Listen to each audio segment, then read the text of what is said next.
Во текот на наредната недела, производителите на лепи и мелничарите ќе имаат средба со Марија Ристевски, заменик министерот за економија, на која ќе се разговара за цената на лебот, изјави Ристевски за порталот Делчево 365.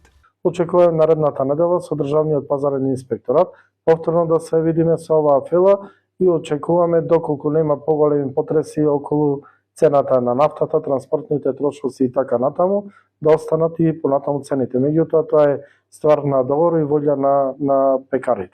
Ристевски, кој вчера присуствуваше на бизнис форумот во Делчево, потсети дека сегашната цена е благодарение на разговорот со пекарите и мелничарите во екот на најголемата енергетска криза. Добро, ние имавме состанок во претходниот период со започнувањето на самата криза и војната во Иран, со цел да го спречиме наглото поскапување на лебот и другите пекарски производи. Имаше ветување од стопанските комори и издруженијата на пекари во Македонија дека ќе го испочитуваат тоа до крајот на месецот. Представници од овој сектор во разговор за ТВ Стар изјавија дека договорот истекол вчера и дека очекуваат средба, но во овој момент не можат да го предвидат исходот. Прецизен датум кога ќе се одржи средбата нема, но најверојатно таа ќе се случи во втората половина на наредната недела.